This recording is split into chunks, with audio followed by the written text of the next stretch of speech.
চোখ রেখে হবে, দেখা যাবে কার নেতারা তারাই মেরেছে।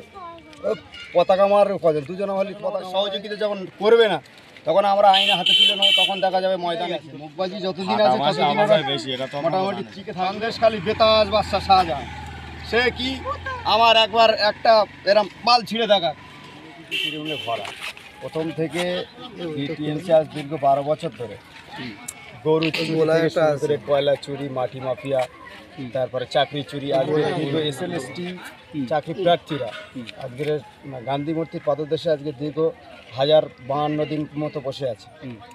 তারা কিসের অন্যায়? তারা ন্যায্য চাকরির পরীক্ষা দিয়ে পাশ করে তারা চাকরি পাচ্ছে না। এই লড়াই কি একদম জারি থাকবে না আগামী? এই লড়াই তো জারি, আগামী দিন থাকবে। এর থেকে আরও তীব্র লড়াই হবে। শুধু রমজান মাস আমাদের রোজা চলছে, যার কারণে আমাদের কর্মীরা একটু ঝিমি আছে। রোজা চলে গেলেই লড়াই চোখে চোখ রেখে হবে, দেখা যাবে কার মা কতটা দুধ দিয়েছে। অবশ্যই বাইরের আমাদের ফেস্টন পতাকায় আমাদের গ্রামের 2-4টে নেতারা তারাই মেরেছে। পতাকা মারার কজন দুজনে হলে পতাকা মারা হয়ে যাবে।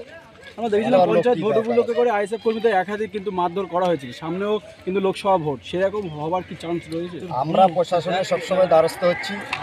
যদি মারধর আমরা প্রশাসন, আমরা আইন কোনোদিন হাতে তুলে না। আইনের প্রতি ভরসা আছে, আদালতের প্রতি ভরসা আছে, যার কারণে আমরা আইন হাতে তুলে নেইনি।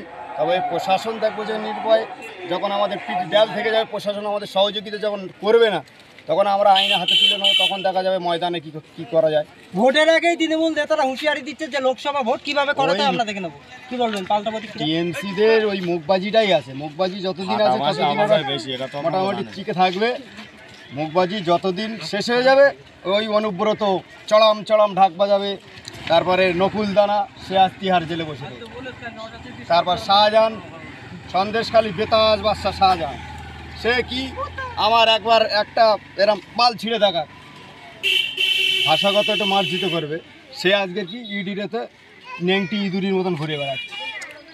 চড়াম ভাষা না, আমরা কাজের মাধ্যমে মানুষের সহযোগিতা, মানুষের পাশে রয়েছে মানুষ আমাদের। আমরা উন্নয়নের মাধ্যমে রাজনীতি করতে এসেছি। মানুষের সহযোগিতা যেটা তার হক তার বুঝে দেওয়ার জন্য আমরা রাজনীতির মাধ্যমে। আগামী দিনে তৃণমূলের বিরুদ্ধে লড়াই জারি থাকবে এবং আগামী দিন কেন, যতদিন আমাদের এই ভাঙড় বিধানসভায় আইএসএফ পার্টি থাকবে, ততদিন চোখে চোখ রেখে লড়াই হবে। 1 ইঞ্চি সরার কোনো জায়গা নেই। লোকসভার পরে তাহলে তৃণমূল বিদায় করছেন? অবশ্যই বিদায় হবে। মানুষ চাইলে বিদায় হবে, অবশ্যই বিদায় হবে। লোকসভা ভোটে যদি আইএসএফ যাদবপুরে প্রার্থী না দেয়, আপনারা কাকে ভোট? আমরা আমাদের ওপর নেতৃত্ব যে নির্দেশ দেবে, যদি বলে সিপিএম সৃজন ভট্টাচার্যকে সহযোগিতা সমর্থন করো, আমরা সিপিএমের পিছনে লড়াই করব। এই ডায়মন্ডহাওড়া নওশাদ সিদ্দিকী 9 মাস আগে পঞ্চায়েত ভোটের পরেই বলেছিল যে আমি ডায়মন্ডহাওড়া থেকে প্রতিদ্বন্দ্বিতা করছি, কিন্তু সেই জায়গায় এখনো পর্যন্ত আইএসএফ পার্টির একটা নির্দিষ্ট কমিটি আছে। টিএমসির মতন মমতা ব্যানার্জি পোর্টস আর বাকি সব ল্যাম্পোর্টস নয়, রাজ্য কমিটি, কেন্দ্র কমিটি, সমস্ত কমিটিরা আছে।